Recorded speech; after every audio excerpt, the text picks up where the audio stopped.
Live from downtown Detroit, home of WDIV and Click on Detroit, Local 4 News at noon starts now. Another day of rain on radar. Brandon is tracking the showers and the possibility of even some hail this afternoon. Plus, he has your weekend forecast for all the moms out there. A big vaccine news update. Pfizer becomes the first company to ask the FDA for full approval for its vaccine. What this means for the rollout.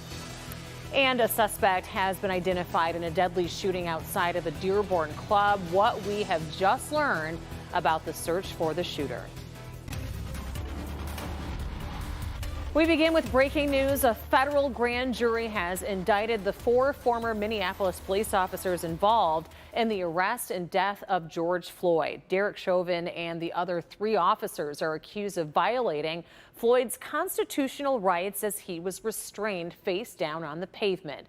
Chauvin was convicted on state charges of murder and manslaughter last month. The other 3 former officers face a state trial in August. And a breaking news update here at noon. A 2-year-old boy who was taken from a home on Detroit's west side has been found safe. Police say that the boy was taken from a home by his aunt and another woman, but he has been returned. And new information on a shooting outside of a Dearborn club. Police have identified a suspect in a shooting at the Pantheon Club that killed 1 man and left another injured. Priya Mann is live in Dearborn. And Priya, police just finished up giving their update. What were you able to learn? Yeah, Rhonda, that press conference just ended a few moments ago. Dearborn police releasing new information about the person they're looking for following that deadly shooting that happened Tuesday night. Take a look. Police are looking for 31-year-old Donta Orlando Cox. They say he has a long criminal record. He's about 5'9", weighing 160 pounds. Police also releasing surveillance video from the Pantheon Club. This is from a shooting that happened Tuesday night at 9 p.m. around Oakman and Michigan. A 24-year-old man was shot several times and died. A second person was also shot, had minor injuries, and was released from the hospital. Police say a group got into a fight, and that's when the suspect, who they believe is Donta Orlando Cox, pulled out a gun and shot both people before fleeing in a Chevrolet Impala, which is blue in color. Now, Chief Haddad did speak today. You'll hear him first talk about the victim, and then you'll hear him talk about the person they're looking for. Take a listen. I met with the Brown family this morning, and it was striking to me that how loving of a family they are and how much they respected their son. And from all accounts, Arthur was a real nice guy. We do happen to live in a very violent society, but this kind of crime is not going to be tolerated. And for Mr. Cox, the world has gotten a whole lot smaller today because of his violent act. And again, take another look. This is the man police are looking for, 31-year-old Donta Orlando Cox. He's 31 years old. Police say he has a lengthy criminal record, and they suspect that he is armed and dangerous, telling people not to approach him, but call police instead. Now, today, we also learned that Crime Stoppers is offering a $2,500 reward. So is the U.S. Marshals. And the owner of the Pantheon Club, that gentleman's club here in Dearborn, is offering a $20,000 reward for information that leads to an arrest. Again, this shooting happened Tuesday night. Police just wrapped up their press conference. We'll continue to follow this story all day long. Reporting live from Dearborn, I'm Priya Mann, Local 4. All right, Priya, thank you. Also this noon, a husband and wife's lives taken in an apparent murder-suicide in Shelby Township. Sources are telling us the 83-year-old man shot and killed his 77-year-old wife at their home on Marion Drive near 24 Mile and Shaner last night. We're told that the man called his son to apologize for shooting his mother. The son then called police, and when officers arrived, the man shot himself. He was taken to the hospital where he was pronounced dead. Neighbors were stunned. Always kind. Our kids played with their grandkids. Just very sweet people. Heartbroken. Yeah, I'm really heartbroken to see this. The shooting is still under investigation. Time now to switch gears and talk with meteorologist Brandon Rue. And you know it has been a gloomy week, so Mother's Day weekend. We had high hopes. It's not looking good. Right, we've got some making up to do in the weather department, but it doesn't look great for Mother's Day, but it also doesn't look ominous and terrible, so we're somewhere in the middle. Boy, is that a weatherman or what? We've got some showers trying to push through ahead of a cold front, even some rumbles of thunder, lightning just north of Saginaw, and as we warm up a little bit and the front approaches, the dynamics are there for some more of that thunder and lightning this afternoon, along with some cells that produce some heavy downpours, maybe some small hail.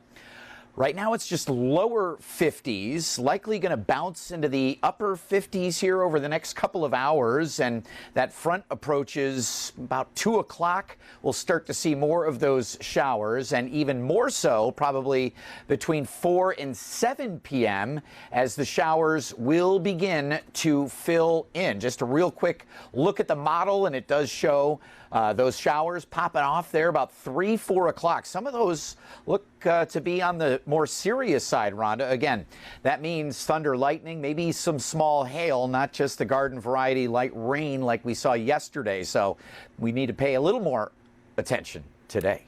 Indeed we do. Thank you, Brandon. Major coronavirus vaccine news this noon. Pfizer is asking for full FDA approval of its vaccine. The vaccine was given emergency use authorization back in December for people 16 years of age and older. 6 months of data is required for a full approval. If granted, it will be the first vaccine to be fully approved in the country. Pfizer is asking the FDA to give emergency use authorization for children 12 to 15. But they are only applying for full approval for people 16 and up, just to clarify for you. Coming up at 5, what this all means for vaccine hesitancy and the rollout of doses. Nearly 45% of all Americans have had at least one dose of the coronavirus vaccine. Here in Michigan, that number is 51.2%. To trigger the state's first tier of the reopening plan, we need to hit 55%. That would lift work from home requirements. The University of Michigan is planning for that. Today, U of M says faculty and staff working remotely will begin to gradually return to on-site work in the coming months. Blaine Alexander has a look at how the rest of the country is slowly reopening. Tonight is 0 for 3. From playing ball to playing at the symphony, these stands are slowly coming back to life.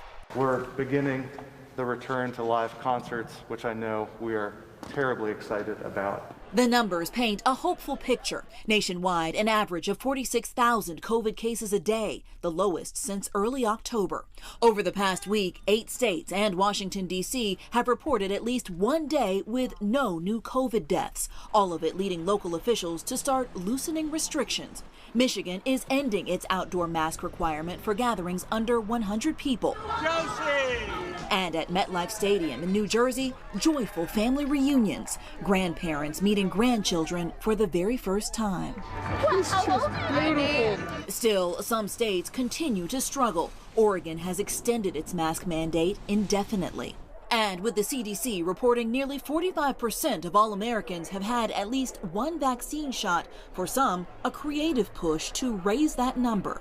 In New York, Mayor Bill de Blasio announced plans to set up mobile vaccine sites in popular tourist areas. This is a positive message to tourists. Come here, it's safe, it's a great place to be, and we're going to take care of you. We're going to make sure you get vaccinated while you're here with us.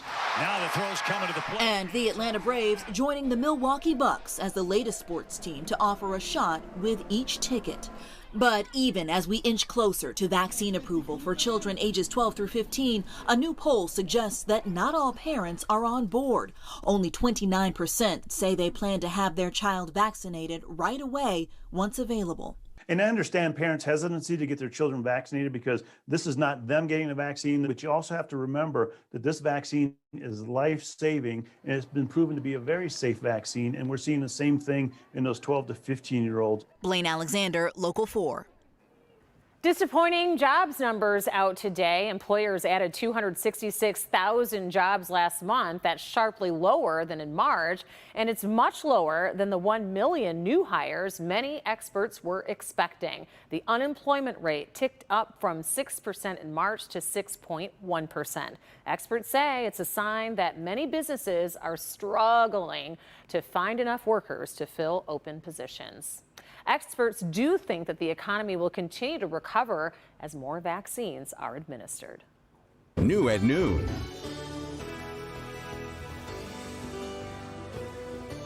Ahead at noon, Kim DiGiulio is helping you navigate around another weekend freeway closure. The area is shutting down tonight, and the best ways to get around the orange barrels.